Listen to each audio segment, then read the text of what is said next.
Welcome to Season 2 of Public Health on Call, a podcast from the Johns Hopkins Bloomberg School of Public Health. I'm Joshua Sharfstein, Vice Dean for Public Health Practice and Community Engagement, and a former Secretary of Maryland's Health Department. Our goal is to bring scientific evidence and experience to the public health news of the day through informative interviews with scientists, community leaders, policy experts, public health officials, clinicians, and more. If you have ideas or questions for us to cover, please email us at publichealthquestion@jhu.edu. That's publichealthquestion@jhu.edu for future podcast episodes. Today, I speak to Dr. Ruth Karen, a professor of international health at the Johns Hopkins Bloomberg School of Public Health. Dr. Karen is also one of the top vaccine experts in the world. In recent years, she has served on key vaccine committees for the U.S. Centers for Disease Control and Prevention and for the World Health Organization. She has also chaired the Major Vaccine Advisory Committee to the U.S. Food and Drug Administration. In our conversation, she answers a long list of important questions about COVID vaccines. Let's listen. Dr. Karen, thank you so much for joining me. It would be great if you could introduce yourself to our listeners, starting maybe with how long you've been working as a vaccine scientist. Yeah, so I've been working on vaccines for probably about 2.5 decades. I'm a pediatrician and also trained in infectious diseases and virology, and I lead the Center for Immunization Research and the Johns Hopkins Vaccine Initiative here at the Bloomberg School. And what vaccines have you worked on in your career? So I've done a fair amount of work on influenza vaccines, and I've also worked recently quite a bit on vaccines for respiratory syncytial virus, or RSV, which is the leading cause of pneumonia in infants and young children globally. So given your experience and your expertise in respiratory viruses and vaccines, I'm sure you've been very closely following the development of a vaccine for COVID-19.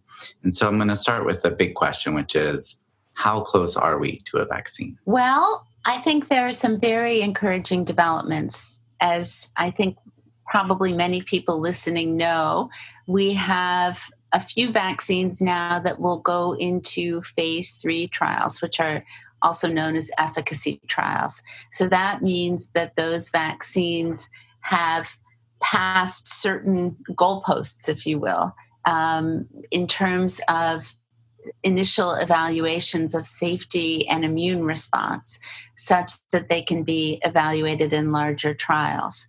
So we know that these vaccines are promising, but we don't yet know if they're going to work. And that's what the purpose of an efficacy trial is, as well as a broader assessment of safety of the vaccine in a large number of people. So tell me more about these efficacy trials. What do they actually entail? So first of all, they involve large numbers of people. In these particular efficacy trials for these COVID vaccines, there are going to be about 30,000 people enrolled per trial. And individuals are given vaccine, and then they're followed both to make sure that the side effects from the vaccine are acceptable, but also to see whether they develop COVID, whether they develop a SARS-CoV-2 infection along with some symptoms.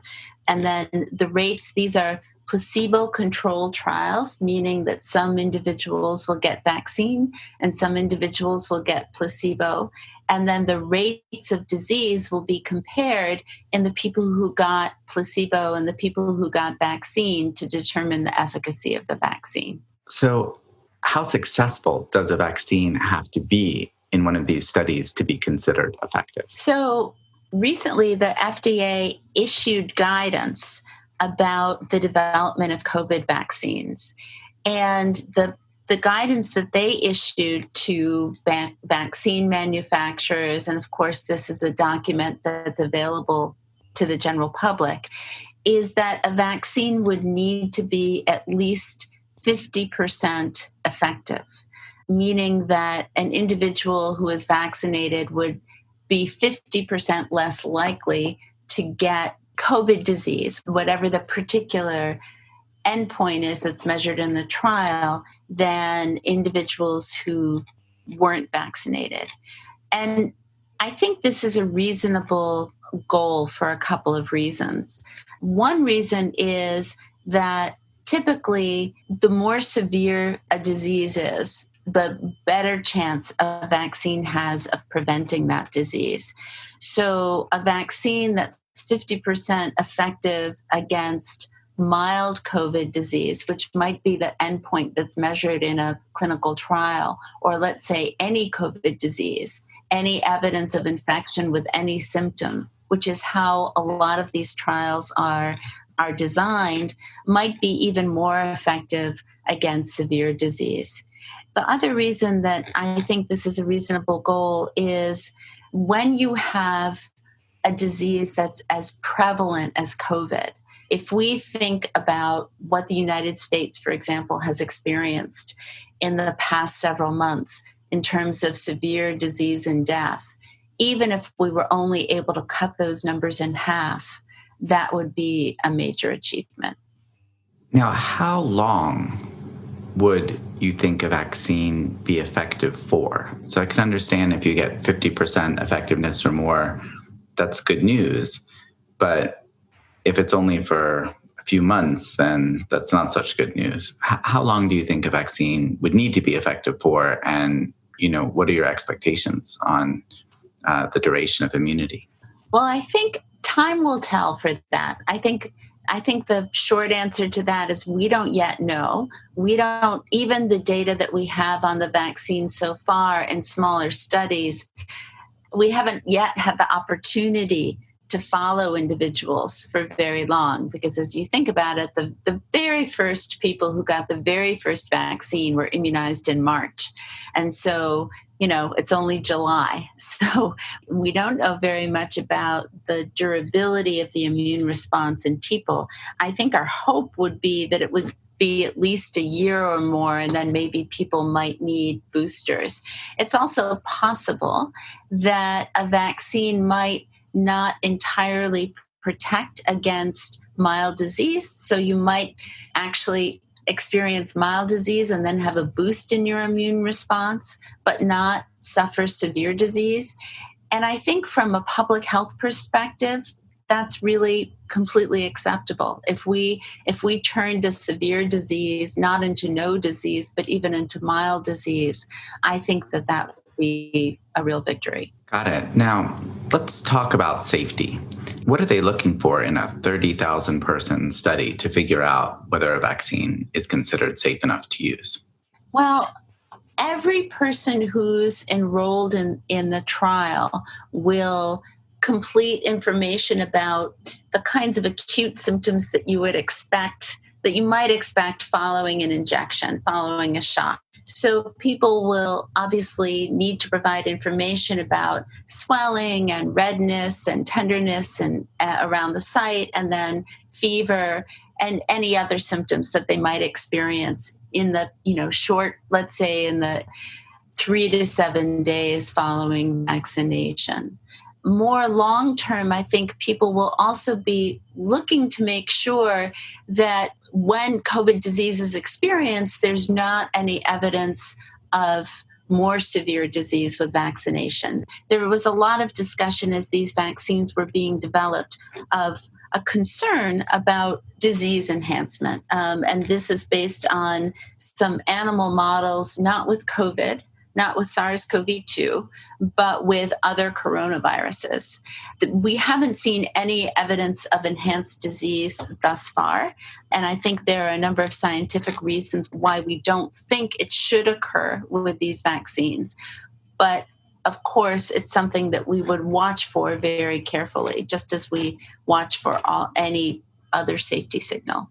So how should we think about the possibility for adverse effects that might come up after the period of the vaccine trial? So a couple of things to mention about that. One is that individuals who are enrolled in these trials will be followed for at least a year or longer. And in fact, It may be that a vaccine is either approved for emergency use or licensed before all of that long-term follow-up is completed. But nevertheless, companies will be obligated to complete that follow-up and to report the results of that follow-up back to the FDA. In addition, it's very likely, and this happens would not just happen with COVID vaccines, but happens whenever the FDA licenses vaccines, is there's often an obligation for post-licensure assessments. And I'm sure that if a COVID vaccine is licensed, the companies will work with the FDA to determine exactly what kind of post-licensure safety assessments will need to be done. So in a sense, a vaccine approval is based on the information that's there now, recognizing a substantial benefit in reducing the spread of a potentially lethal disease, and that acknowledges that there may be some safety questions that come up later, but those will be tracked carefully. Exactly. Yes. So let me ask you, what we've talked about so far, those are pretty general principles for vaccine studies, would you say? Yes, I agree. And so when we're thinking about the coronavirus vaccine, we know that it affects certain populations more than others, particularly older adults and people with chronic illnesses. What would you like to see in these studies to address the question of whether a vaccine will be protective for them? So, first of all, I think it's important to enroll older adults in these studies. And all of these large efficacy trials that I mentioned earlier will be stratified such that there are some younger adults and some older adults that are enrolled. I also think it will be important to enroll older adults across an age span, across a spectrum, because a 65-year-old is not the same as an 85-year-old. Also, a healthy older adult is not the same as a frail older adult who might be living in a care facility. So I think we'll need some information about diverse elderly populations in order to think about how to allocate vaccine. And just to mention that there may also be other alternatives for older adults if they don't respond well to vaccines. There's a lot of work going on development of monoclonal antibodies, and those could be an alternative for groups that don't respond well to vaccines, such as elderly, frail adults. So let's say there are 30,000 patients in the study. There may be only a few hundred or that are, say, really old, maybe over 80, over 85, something like that. What can you learn from a relatively small population of much older adults that would be informative for that group of people? So you're right that we may not have a large enough number of people in that substratum, so in that smaller group, to directly look at efficacy of a vaccine, but we might have enough certainly to look at the immune response, for example, to look at the antibody response to the vaccine. If in the course of these efficacy trials, we can determine a correlate of protection, that is, for example, a laboratory measure, most likely a level of antibody, of a particular kind of antibody, that correlates with protection against COVID disease, then at least what we can do is look at those same immune responses in that subset of very elderly and say, are they the same or are they different than the younger groups? And if they are the same, then we may be more comfortable in making the leap to say, gee, it's likely that those individuals are also going to be protected by the vaccine. So in a sense, we're going to learn more from a vaccine trial than just whether the vaccine works. We're going to find out perhaps what predicts whether the vaccine works. And that way, we might be able to use that information to understand, without having to do a whole new trial, who might be protected by a vaccine. That's right. It's certainly a hope. There are many, many, many vaccines. In fact, I would say the majority of vaccines that we use today don't have such a marker of protection. And they're very effective. And just because we can't detect a marker doesn't mean that a vaccine is not effective. It means that we're not smart enough to figure out what that marker should be. But certainly for all of the reasons that you said, we really hope that there will be such a marker of protection, because then we can link that, and in FDA speak, that's called bridging. We can bridge to another population where we can, rather than doing a whole efficacy trial, we can just look at that marker of immunity. Dr. Karen, how should we think about the need for racial and ethnic diversity in these clinical trials for a vaccine? It's critically important that we have racial and ethnic diversity. We know that COVID is particularly severe, causes increased rates of severe disease in Latinx populations and Black populations and in American Indian populations. And we will certainly want to be able to offer COVID vaccines to these high-risk populations and encourage their use. But we need to know how well these vaccines work in these populations, and if, for example, different vaccines work differently, so that we can offer the most effective vaccines. Now, it would certainly not be an understatement to say that there can be a measure of distrust between some people from communities that have experienced a fair amount of discrimination from the healthcare system. How does that play into vaccine research? So it's really important to engage those communities and to do it in a number of ways. One way is to engage local leaders early in the process, and a lot of that work is going on. Lay leaders, leaders of faith communities in the process, to have focus groups to find out from potential volunteers what are their concerns and how can those concerns be allayed. And I think also a very important issue that has been raised by some people who might potentially volunteer for some of these trials has to do with eventual access. So people want to have some sense that if they participate in a trial, not only might they have access to vaccine at the end of the trial, but their families would, their communities would. So ensuring access among these high-risk communities and vulnerable communities is really critical. So in a sense, a clear policy decision to make sure that vaccine is widely available without charge might actually help with the studies to prove whether or not the vaccines are safe and effective. Yes, I think that's absolutely the case. I think that I completely agree. And that is a concern that people have raised. And I think it's great that you brought up the without charge piece of it too, because a vaccine that's made available but costs something to the individual may not be used, particularly for people who don't have health insurance, for people who are undocumented. It really has to be broadly and freely available.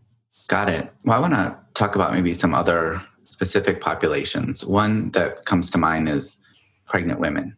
And we certainly know that pregnant women can get COVID-19, and there are some signs that they may have a more severe course. How do you think about the issue of pregnant women in vaccine studies? So a few things to say about this, and I will just say that I've done some work in this area along particularly with a number of colleagues, but most particularly with Ruth Faden and Carly Krubner in the Berman Institute of Bioethics, specifically related to ensuring that pregnant women are considered and included in vaccine development and implementation for vaccines against epidemic and pandemic diseases. So, of course, COVID fits absolutely into some of the paradigms that we developed. a couple of principles just to say is that when thinking about trials, there needs to be a justification for excluding pregnant women from trials rather than a justification for including them. And the justification often is, and certainly is in the case of these early stage vaccines, that we don't know enough yet about the vaccine or the vaccine platform or the safety of the vaccine to do a study in pregnant people, pregnant women. So, as an example, the mRNA vaccine, we don't have a licensed mRNA vaccine. It's a new platform, and we're just learning about the safety of that platform, and it wouldn't have been appropriate to include pregnant women in the early stage trials. That's the vaccine from Moderna, is that right? Exactly, Mm-hmm. exactly. And from the one that is advancing into efficacy trials, there's one from Moderna. There's also one made by Pfizer. I see. And actually a number of other companies are also making mRNA vaccines. I see. So since that's an entirely new type of vaccine, you wouldn't have pregnant women as the first people in the study. Exactly. But one thing that's really important to think about is, as I mentioned, these are going to be really big efficacy studies, these 30,000 person studies. And they're certainly going to enroll women of childbearing potential. And even though what we call an exclusion criterion, women are not supposed to be pregnant at the time they are enrolled, and usually women of childbearing potential will take a pregnancy test prior to enrollment and immunization.